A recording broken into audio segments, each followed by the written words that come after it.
Sean McDermott is the head coach for the UIC Flames as the Flames get ready to take on the Northwestern Wildcats in Evanston. Coach, as always, we appreciate the time. Thanks, Odie. Great to be here. A nice warm day up here. Yeah, Coach, I want to get your thoughts about the last series against Murray State, a sweep against the Racers. What would you like most about the effort by the Flames? It was pretty consistent push all weekend long and got off to a great start.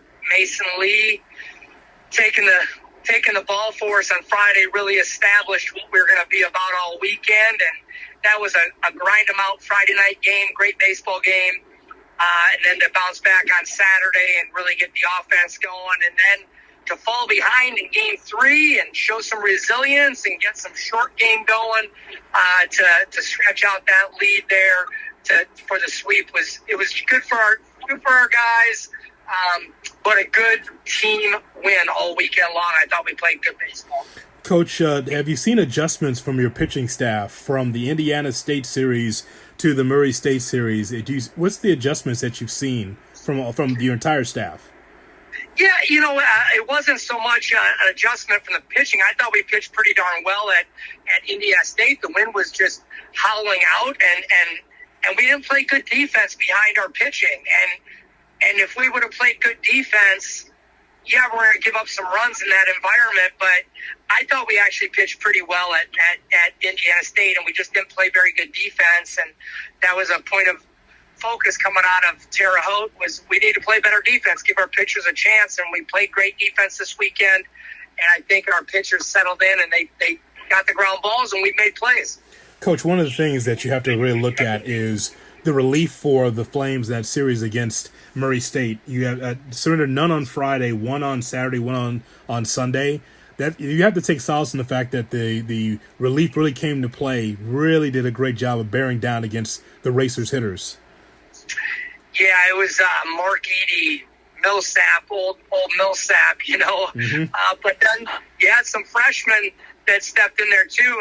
Aiden Coronas comes into a really tight game on Sunday and bases loaded and punches two guys out to get us out of that jam. That's a huge for a true freshman to come in and really right in the heart of their order too. So that was big, and I think those guys have a lot of confidence right now. And you have Jake Jakubowski who comes in and does his deal, and Bobby Barrera comes in for a big punch out late in that game. So it was great. It was just one guy after the other, each doing their job. And that's one of our strengths, and we've said that from the beginning. We've got a lot of different looks and a lot of different ways to get you out at the back end. Yeah, Aiden is my guy, by the way. That's one of my new guys. When we don't play well, he's always there to pat me on the back to cheer me up. He makes me feel good. Yes. We're super excited about Aiden. He's been really good for us. He had a rough outing early in Texas, and ever since then, he just kind of said enough is enough, and he's just really pitched in some really big situations and just goes out there and is himself, and it's pretty special. Coach, here's an aspect of the Flames that we have not talked about. From your recruiting, you've got some guys on the roster that have never played big-time D1 baseball and big spotlight games like the Valley. What's the adjustment for Bussin or some of these other players on the team that says, yeah, baseball's baseball, but it's a bigger spotlight when you're playing in the Valley, is it not? It is, and I think Jake Bussin's done a really good job. Listen, Jake is what he is. He's a power guy. He's going to get up there and he's going to try and beat you with the long ball, and he's done a really good job of sticking with the plan and looking for his opportunities, and I think he's done a marvelous job for us. But it's more just game planning, and I think sometimes those guys coming in here don't understand that, hey, like, the book's going to be out, and you're going to have to learn to lay off some pitches because that's how they're going to try and get down. And Jake's done a good job adjusting to that. He's done a really good job. He's provided a consistent push offensively, but a guy like Mark Eady, who played at Buena Vista College, Division III school, Mark's been arguably our most reliable reliever. And Mark's as steady as he comes, and he has not shied away from the big moments. and he's really comfortable in his own skin. And I think that's also something that he brings value. He's not used to all the glitz and glamour and all this stuff. He just goes out there, it's fastball, changeup, and I'm going to be who I am. And he's been able to be successful being who he was. Coach, I want to talk to you about what is going on in college versus the pros. So, as we know in the pros, there's always an adjustment in Major League Baseball, especially throwing over to first base and throwing at a base. You have limitations now versus how it used to be. In our sport in college baseball, you have unlimited throws to first. If you're the czar of college baseball, are you limiting the amount of throws to a base to a certain number, or do you like the unlimited throws to keep a runner close?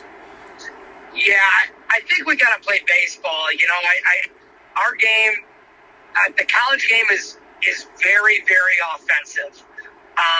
So we have to allow the defense and the pitchers opportunities to minimize damage. And right now, the exit velocities in college baseball are higher than they've ever been. That's crazy. Since we revamped the bat and said we're going to go to this dummy down bat, exit velocities are higher than they've ever been. Home runs are higher than they've ever been.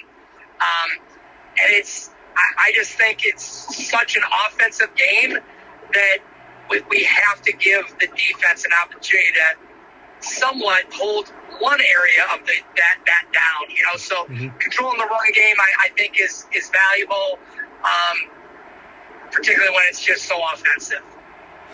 Who's on the mound today? On the mound today, we're going to go with Keegan Luxem, big freshman, big burly freshman from Hersey High School. Going to go out there for us. All right, Coach. So what's the over-under for this game? Because it's always wild and woolly against you and the Wildcats. How long do it? Can I make it home for supper? Over under 3 hours 45 minutes. Okay, so you're going to be doing a late one. So I have no idea. Hopefully, we all throw it over and we get a good, clean game. And if we throw strikes, play good defense, we'll be out here in 3 hours. If it gets a little drawn out, then we got other issues. So let's just hope for a clean game from the Flames. Once again, aluminum foil over the dinner because of Sean McDermott, folks. And there you have it. The Flames and the Wildcats. Get off the Swanson's TV dinner for tonight. That's what you need. Looks like that's what it's going to be once again, folks, with the Flames and the Wildcats. We'll have the starting lineups and the opening pitch here from Rocky and Bernice Stadium in Evanston coming up on the Flames Network.